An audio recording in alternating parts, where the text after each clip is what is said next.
Hello, well, this is a sort of little addition to the video I just made about the reaction to the death of Ruth Bader Ginsburg, because I saw this in The Guardian, and, well, The Guardian's always good for a laugh, isn't it? Supreme Court, Democrats rally in bid to stop Trump filling Ginsburg's seat. Well, yeah, I already said that AOC got very exercised about that. Sorry about the angle of this camera. Let's try and adjust it. Yeah, that's probably better. She got very exercised about the whole thing. It was her dying wish. How dare they ignore it? Well, yeah, you can see it's got nothing to do, of course, with AOC's, how would you put this, delicacy about the death of Ginsburg.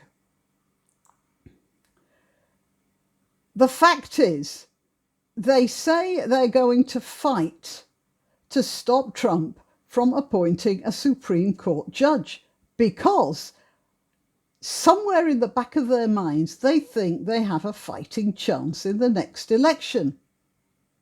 Let's just have a look at this. The resistance movement forged in the early days of Donald Trump's presidency now faces perhaps its greatest challenge, or its greatest stupidity, keeping open a Supreme Court vacancy that, if filled, will cement a conservative majority for decades to come. You know, it could have been avoided if Ginsburg had resigned in the last days of the Obama administration, because she was already ill.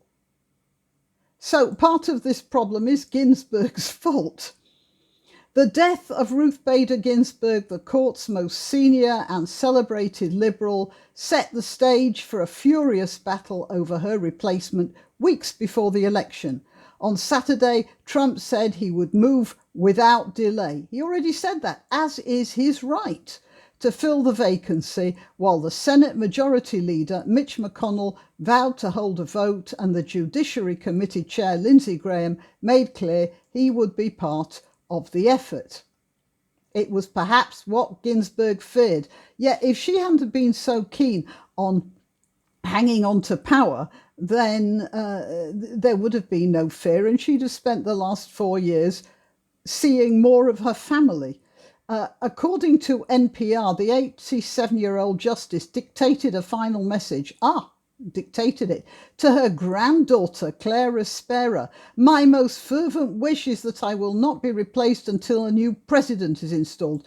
And this just proves how ill she really was, because it looks like she actually believed that there was a chance that Biden would be president. If Biden were president, he is just as likely to appoint a Hatstand to the Supreme Court as anybody who makes any sense. With control of every branch of government now in the balance, liberal groups are redoubling their efforts, pressuring Senate Democrats to deploy every tactic possible to stop Trump seating a third justice. Democratic fury has been building ever since the death of Justice Antonin Scalia in February 2016, when McConnell made the unprecedented decision not to consider Barack Obama's nominee, Merrick Garland, arguing it was too close to a presidential election. Oh, that's interesting. American people should have a voice in the selection of their next Supreme Court justice, McConnell said. Now, that's very interesting. So they are, both sides aren't acting or have not acted properly. Now, McConnell insists the circumstances are different.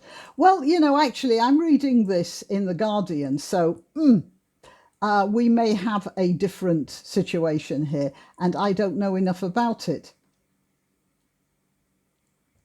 Let me be clear, the minority leader, Chuck Schumer, told Senate. I always hate it when a politician says, let me be clear. That's generally a sign that they're going to come out with a lie of some sort. If Leader McConnell and Senate Republicans move forward with this, then nothing is off the table for next year. Was that a threat? What does he mean? Nothing. With all the flames bursting around American institutions right now, I'd be quite worried about those words there. Ed Markey was perhaps the first member of the Senate to suggest retaliating by expanding the court. Mitch McClellan set the precedent, the Massachusetts Democrat said on Twitter. No Supreme Court vacancies filled in an election year. If he violates it, violates is not quite the word he should use, but it sounds good. When Democrats control the Senate in the next Congress, when Democrats control the Senate, well, yeah, he's really got his eye on the ball there, hasn't he? We must abolish the filibuster and expand the Supreme Court. Yeah, that is the Democratic answer to everything. If you don't happen to like something in the construction of a democracy, just change it. It doesn't matter what happens down the line. In a statement following Ginsberg's death, Obama warned that McConnell risked damaging the court. A basic principle of the law and of everyday fairness is that we apply rules with consistency, yet quite right, and not based on what's convenient or advantageous. The rule of law, the legitimacy of our courts, the fundamental workings of our democracy all depend on that basic principle. Well, as I understand it, Obama kept breaking the rules all the time. But, well, that's in the past. Let's move forward, as they say.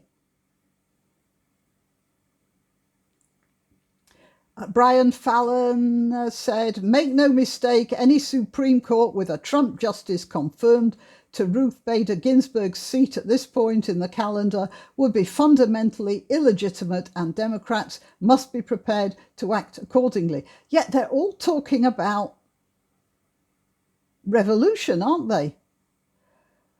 Democrats vowed to honour Ginsburg's legacy by ensuring her replacement was not chosen by Trump. What are they going to do? Burn the Senate down? Well, you never know the mood they're in right now. Okay. Democrats were also shattering online donation records, according to Act Blue, a progressive online platform. Well, okay, so that's what Act Blue says. I don't believe them. In a 12-hour span after Ginsburg's death was announced, it said a stunning $31 million came in. I think people understand like never before just how huge the stakes are. And yeah, I think so too. Because if Biden gets in, there'll be a Hatstand sitting there in the Supreme Court. Hello. Sorry, my attention has been kidnapped by a dog. Right. Well, I think that's probably about as much. Ginsburg's death also sparked finger-pointing as some Democrats blamed the situation on the former Senate Majority Leader, Harry Reid, for abolishing the 60-vote threshold for most presidential appointees in 2013. We've got a whole load of people changing things about at their own convenience after Republicans refused to approve Obama's picks for lower courts. So there's nobody here, you might forgive the expression, who is absolutely lily white.